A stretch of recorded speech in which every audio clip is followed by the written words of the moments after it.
ఓం నమ శివాయ. పుష్యమాసం వెళ్ళిపోయింది, మాఘమాసం వచ్చింది. మాఘ అంటే పాపం లేనిది అని అర్థం.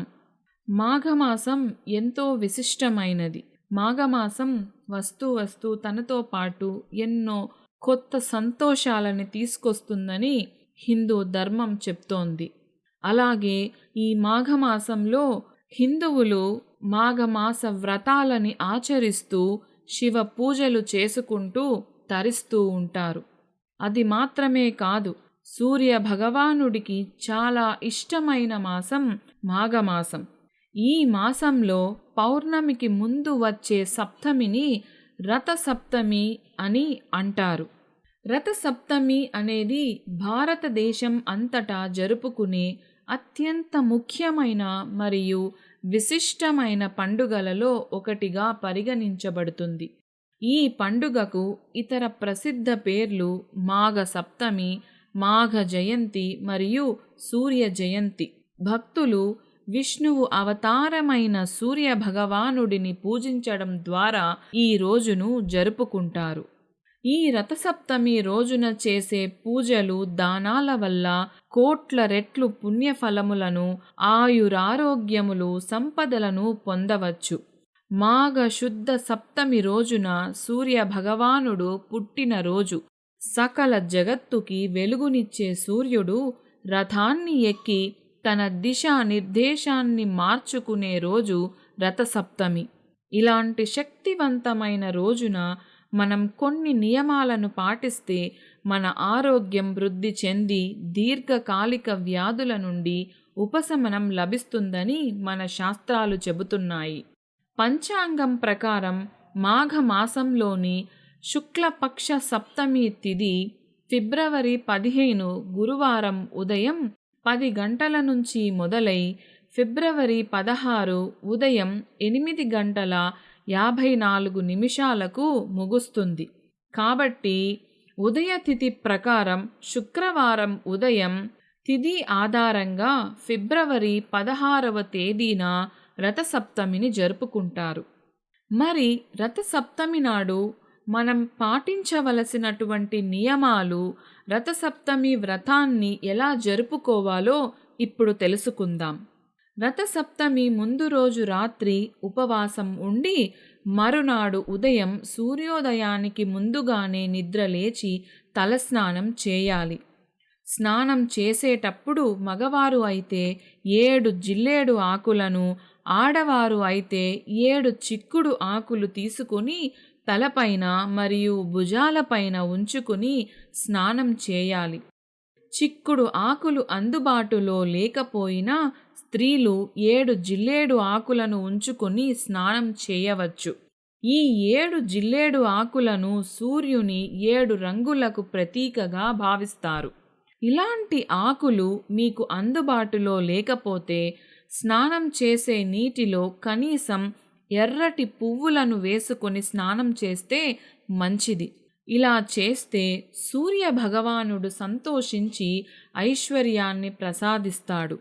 రథసప్తమి సందర్భంగా ఈ జిల్లేడు ఆకులను ఒంటికి తగిలేలా ఉంచి స్నానం చేయడం వల్ల తడిసిన జిల్లేడులోని ఔషధ గుణాలు మన చర్మానికి అందే అవకాశం ఉంటుంది.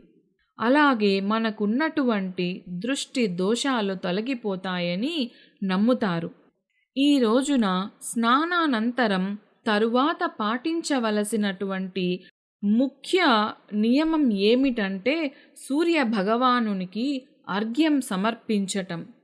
ఈ అర్ఘ్యాన్ని ఎలా సమర్పించాలి అంటే ఒక కలశములో నీటిని తీసుకొని అందులో ఒక చిన్న బెల్లం ముక్క మరియు ఎర్రటి పువ్వులు వేసి సూర్యునిని నమస్కరిస్తూ ఆ నీటిని వదలాలి.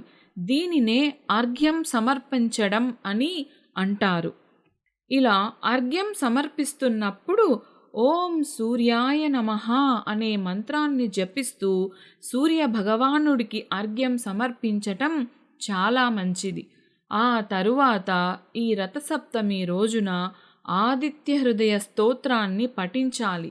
ఈ రోజున ఎవరైతే ఆదిత్య హృదయం పఠిస్తారో వాళ్ళకి తరతరాలకి తరగని ఐశ్వర్యం లభిస్తుందని విశ్వాసం. ఇలా స్నానం చేసిన తరువాత అర్ఘ్యం సమర్పించి ఆ తరువాత ఇంట్లో పూజ చేసుకోవాలి. ఈ సప్తమి నాడు ఆవు నెయ్యితో దీపారాధన చేస్తే అష్టైశ్వర్యాలు సిద్ధిస్తాయని పురోహితులు అంటున్నారు. ఈ రోజున మన ఇంట్లో ఖచ్చితంగా ఆవు పాలు పొంగించి దేవునికి పాయసాన్ని నైవేద్యంగా సమర్పించాలి. కాబట్టి ముందుగా పొయ్యిని శుభ్రం చేసుకుని పసుపు రాసి కుంకుమ బొట్లు పెట్టి ఆ తరువాత ఆవు పాలు పొంగించి ఆ పాలల్లో కొత్త బియ్యం, బెల్లం, నెయ్యి, యాలుకలు వేసి పరమాన్నం తయారు చేయాలి. అదే మన పూర్వీకుల కాలంలో అయితే వడ్లను దంచి అవి దంచగా వచ్చిన బియ్యంతోటి పరమాన్నం చేసి సూర్యభగవానుడికి నివేదించేవారు. కానీ ఇప్పుడు మనకు అంత సమయం లేదు కాబట్టి ఈ విధంగా చేసి పరమాన్నాన్ని తయారు చేసుకోవాలి. ఈ పరమాన్నాన్ని చిక్కుడు ఆకు మీద వేసి దేవునికి నైవేద్యంగా పెడితే చాలా మంచిది. చిక్కుడు ఆకుల మీద వేడి పరమాన్నాన్ని నివేదించటం వల్ల ఆకులోని ఔషధ గుణాలు పరమాన్నంలోకి చేరే అవకాశం ఉంది అని నమ్ముతారు. ఇలా వీలు కాని వారు కనీసం ఒక తమలపాకు మీద అయినా నైవేద్యాన్ని సమర్పించవచ్చు. మీ ఇంట్లో తులసి మొక్క ఉంటే తులసి మొక్క ముందు రథం ముగ్గు వేసి అక్కడే ఒక చిన్న పొయ్యి ఏర్పాటు చేసుకుని తులసి మొక్క పక్కనే ఆవు పాలతో పరమాన్నం చేసి తులసికి నైవేద్యం సమర్పిస్తే ముక్కోటి దేవతల ఆశీర్వాదం లభిస్తుందని విశ్వాసం. రథసప్తమి నాడు దేవుడికి ఎరుపు రంగు పువ్వులతో పూజ చేస్తే మంచిదట. ఈ రోజున చిమ్మిలి దానం చేస్తే సకల శుభాలు చేరుతాయని కొందరి నమ్మకం. ఈ రథసప్తమి నాడు ఇంటి ముందు రథం ముగ్గు వేసుకోవాలి. అత్యంత పవిత్రమైన పండుగలలో రథసప్తమి పండుగ ముఖ్యమైనది. రథసప్తమి రోజున సూర్యదేవుడు తన శక్తివంతమైన కిరణాలతో ఈ ప్రపంచం మొత్తం పైన తన కరుణా కటాక్ష వీక్షణలను ప్రసరింపచేస్తాడని భక్తుల ప్రగాఢ విశ్వాసం. రథసప్తమి రోజున పొరపాటున కూడా చేయకూడని పనులు కొన్ని ఉన్నాయి.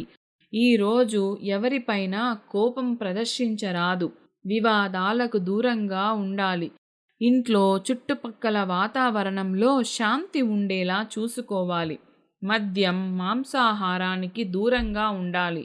ఈ రోజున ఉప్పు వినియోగం కూడా నిషేధించబడింది.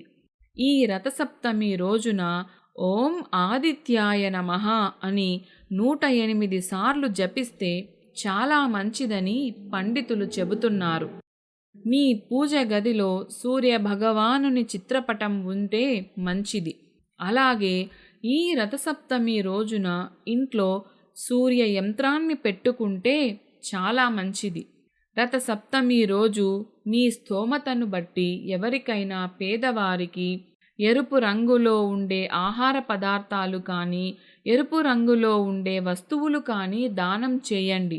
ఇలా వీటిని దానం చేస్తే మీ జాతకంలో ఏవైనా దోషాలు ఉంటే అవన్నీ కూడా తొలగిపోతాయి. అలాగే మీ జాతకంలో సూర్యుడి స్థానం బలపడుతుంది. ఈ రథసప్తమి రోజున దగ్గరలో ఉన్న శివాలయానికి వెళ్ళి ఉదయం 6 గంటల నుండి 7 గంటల మధ్య ప్రదక్షిణలు చేయటం వల్ల మంచి జరుగుతుంది.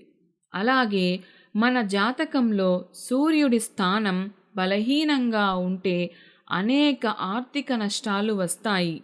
తరచూ అనారోగ్య సమస్యలు వస్తాయి. సమాజంలో తగిన గౌరవం ఉండదు. చేపట్టిన పనిలో ఆటంకాలు ఏర్పడతాయి. కాబట్టి రథసప్తమి రోజున ఉపవాసం ఉండి ఈ వీడియోలో చెప్పిన కొన్ని పరిహారాలు పాటించటం వల్ల సూర్య భగవానుడి అనుగ్రహం లభించి మీ జీవితంలో సుఖ సంతోషాలు, సిరి సంపదలు వెల్లివిరుస్తాయి. ఈ మాఘమాసంలో ముఖ్యంగా నదులలో కానీ, చెరువులలో కానీ, బావుల వద్ద కానీ స్నానం చేస్తే చాలా మంచిది. నదులలో స్నానం చేయడం కుదరకపోతే ఇంట్లో స్నానం చేస్తున్నప్పుడు గంగా, గోదావరి, కావేరి వంటి పుణ్య నదుల పేర్లను తలుచుకుంటూ స్నానం ఆచరిస్తే ఆ పుణ్య నదులలో స్నానం ఆచరించినంత పుణ్యం కలుగుతుంది. ఈ మాఘమాసంలో ఏ వ్యక్తి అయితే పుణ్య నదీ స్నానం ఆచరిస్తాడో వారికి విశేషమైనటువంటి పుణ్యఫలం లభించి జీవితంలో రాజయోగం లభిస్తుందని శాస్త్రాలు చెబుతున్నాయి. మాఘమాసంలో చేసే స్నానాల వల్ల మన పాపాలు కడిగేయమని ఆ దేవుడిని స్మరించుకోవటం అన్నమాట దాని అర్థం. ఈ వీడియోలో చెప్పినటువంటి విషయాలు మీకు ఉపయోగపడితే, ఈ వీడియో మీకు నచ్చినట్లయితే నా ఛానల్ని సబ్స్క్రైబ్ చేసుకోండి. ధన్యవాదాలు. ఓం నమః శివాయ.